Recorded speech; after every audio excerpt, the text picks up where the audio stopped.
जय माता की। सांसारिक जीवन में गृहस्थ धर्म एक महत्वपूर्ण धर्म है। गृहस्थ धर्म में रहते हुए जीवन को मुक्ति की ओर ले जाने की प्रक्रिया मनुष्य के लिए अत्यंत संघर्षपूर्ण है।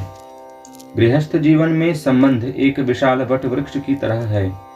जिस प्रकार एक वट वृक्ष अपनी जड़ों के द्वारा पकड़ बनाकर संपूर्ण शाखाओं को धारण करती है, ठीक उसी प्रकार गृहस्थ धर्म में मनुष्य प्रेम रूपी जड़ द्वारा संबंध रूपी वृक्ष को धारण करता है। कभी कभी अपने को पराया मानना एवं पराया को अपना मानना मनुष्य जीवन में मूल कर्तव्य बन जाता है, परंतु कुछ ऐसे संबंध होते हैं जो कर्तव्य होते हुए भी उस संबंध में मधुरता तथा संपूर्ण आत्मीयता दिखाई नहीं देता है। भले ही वह बाहरी दिखावट कितना भी अच्छा हो, परंतु आंतरिकता में कहीं न कहीं सूक्ष्म दरार हमेशा बनी रहती है। जैसे कि सास और बहू के संबंध में सूक्ष्म दरार द्वारा आपस में टकराव देखने को मिलता है। आखिर क्या कारण है जो सास और बहू में पूर्ण समर्पणता तथा मधुर प्रेम संबंध नहीं बनते? इस विषय में सनातन धर्म में देखने को मिलता है कि वराह पुराण के 8वें अध्याय में वर्णन है कि धर्मव्याध ने किस प्रकार संपूर्ण नारी जाति को श्राप दिया है। इस विषय में संपूर्ण कथा का वर्णन है। एक व्याध अपने धर्म का पालन करते हुए 4000 वर्ष पर्यंत अपनी व्याध वृत्ति में रहता था। वह व्याध धर्मव्याध नाम से विख्यात था। वह व्याध अपने कुटुंब के पालन के लिए प्रतिदिन एक एक वन्य पशुओं का वध करके भृत्य, अतिथि तथा अग्नि को तृप्त करता था। वह सदैव प्रति अमावास्या तिथि को मिथिला नगरी में पितृश्राद्ध किया करता था। वह नित्य अग्नि परिचर्या करता था तथा सदा सुभाषित रूप से सत्य बोलता था। इस प्रकार उसकी जीवन यात्रा चल रही थी, किंतु वह व्याध कभी भी अकारण जीव हत्या नहीं करता था। इस प्रकार से जीवन व्यतीत करते हुए उसके यहाँ धर्म बुद्धि महात्मा एक पुत्र उत्पन्न हुआ, जिनका नाम अर्जुनक रखा। वह मुनियों की समान ही इंद्रियों को वश में रखता था। फिर कुछ समय व्यतीत हो जाने पर उस धीमान तथा चरित्र युक्त व्याध के यहाँ एक कन्या उत्पन्न हुई, जिसका नाम अर्जुन की रखा गया।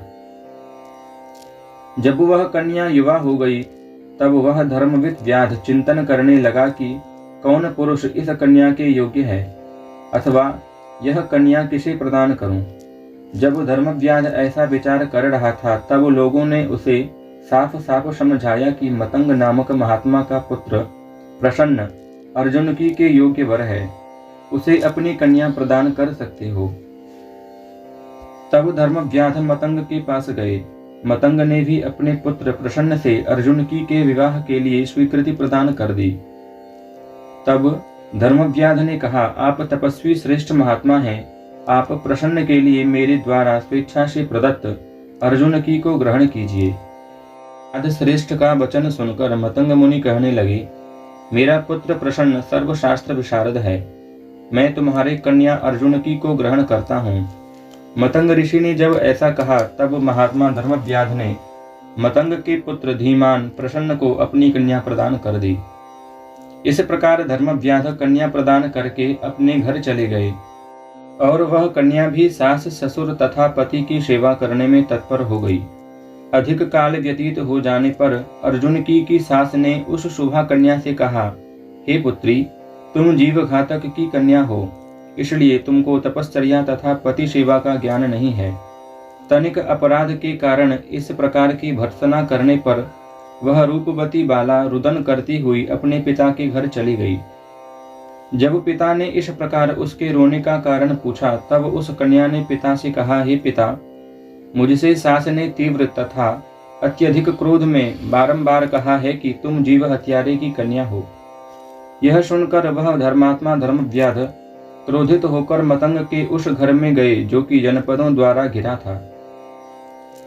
वहां जय करने वालों में श्रेष्ठ उस व्याध के संबंधी मतंग ने आसन और पाद्य द्वारा धर्मव्याध का सत्कार किया और उनसे कहा, आपके आगमन का क्या प्रयोजन है, मैं आपकी क्या स्वागत क्रिया करूं।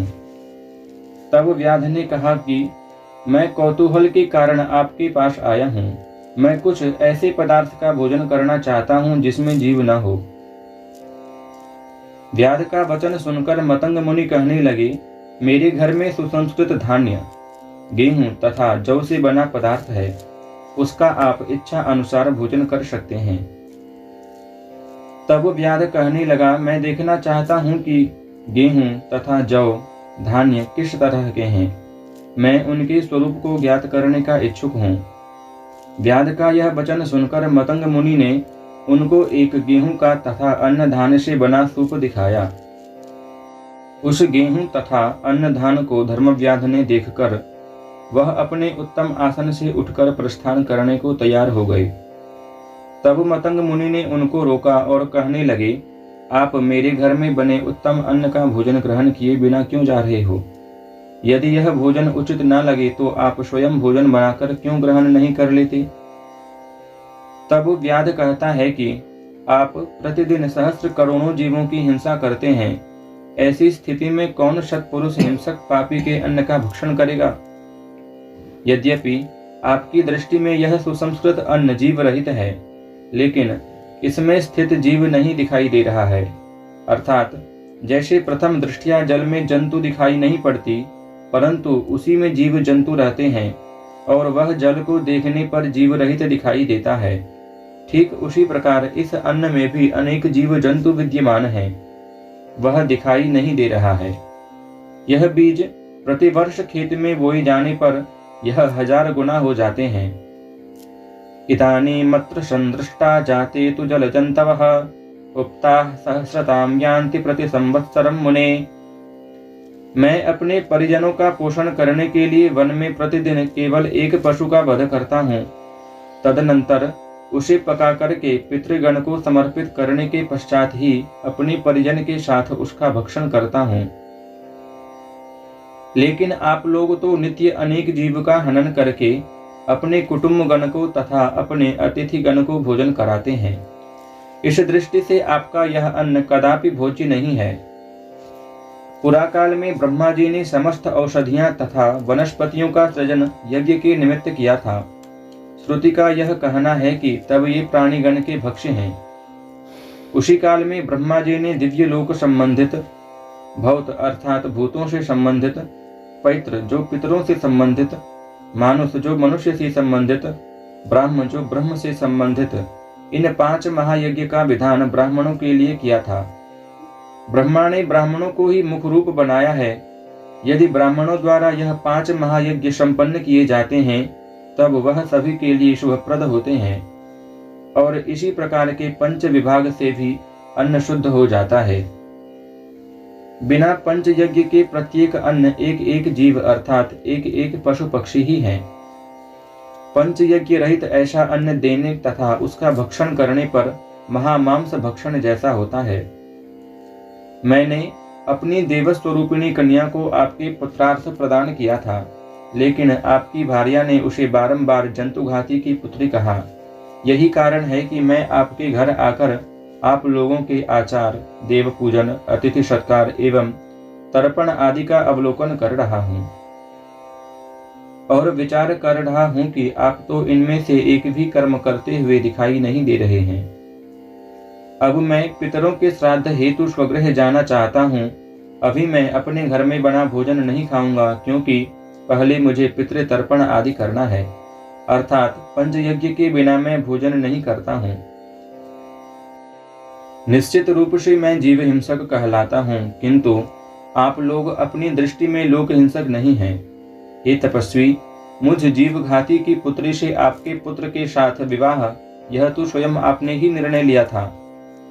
इसलिए मैं आज समस्त नारी को श्राप देता हूँ कि कहीं भी सास अपनी पुत्र वधू पर विश्वास ना करे। कहीं भी ऐसे पुत्र वधू ना हो जो अपनी सास को पूर्ण आयु तक जीवित देखने की इच्छा करे। इसी प्रकार शाप के कारण कलयुग में सास और बहू में निश्चित रूप से अनबन बनी रहती है।